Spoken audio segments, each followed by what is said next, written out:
गौतम बुद्ध एक जगह से दूसरी जगह जाते थे और लोगों को प्रवचन देते थे। इस जीवन को कैसे जीना चाहिए जैसा ज्ञान लोगों में बांटते थे।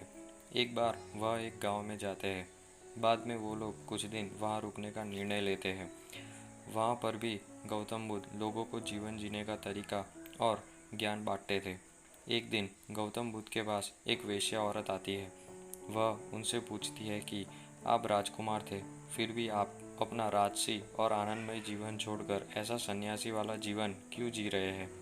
बुद्धा कहते हैं कि मैं इन 3 सवालों के जवाब जानना चाहता हूँ। जब हमारा शरीर युवा अवस्था में होता है तब वह बहुत आकर्षित होता है। धीरे धीरे वो पुराना हो जाता है। उसके बाद वह बूढ़ा होता है और उसके बाद वह मर जाते हैं। इन्हीं सब सवालों का जवाब पाने के लिए मैंने अपनी राजसी और आनंदमय जीवन का संन्यास ले लिया। वह औरत उनकी बात से प्रभावित होती है और उसके बाद अपने घर खाना खाने का प्रस्ताव रखती है। बुद्धा वह प्रस्ताव स्वीकार करते हैं।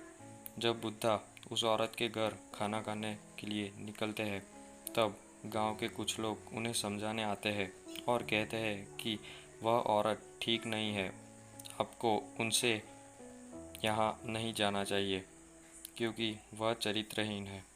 उनसे इस गांव के बहुत से पुरुषों के साथ शारीरिक संबंध बनाए हैं। उसके बाद बुद्धा उस आदमी का एक हाथ पकड़ते हैं और उसके बाद उसे ताली बजाने बोलते हैं।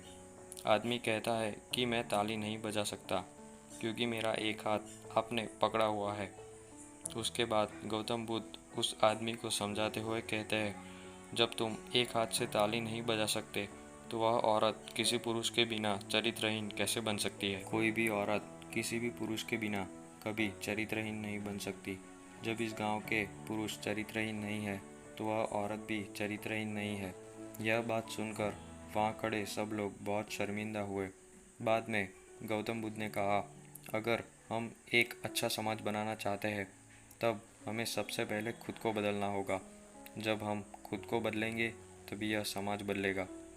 यह बातें सुनकर वहाँ खड़े लोग बहुत ही शर्मिंदगी महसूस करते हैं और वहाँ से धीरे धीरे चले जाते हैं। अगर हम अपने आसपास की दुनिया में देखें तो हम पाएंगे कि समाज की बुराइयों के लिए दूसरों को दोष देना बहुत आसान है, लेकिन हमें यह समझना होगा कि समाज हम लोगों से बना है।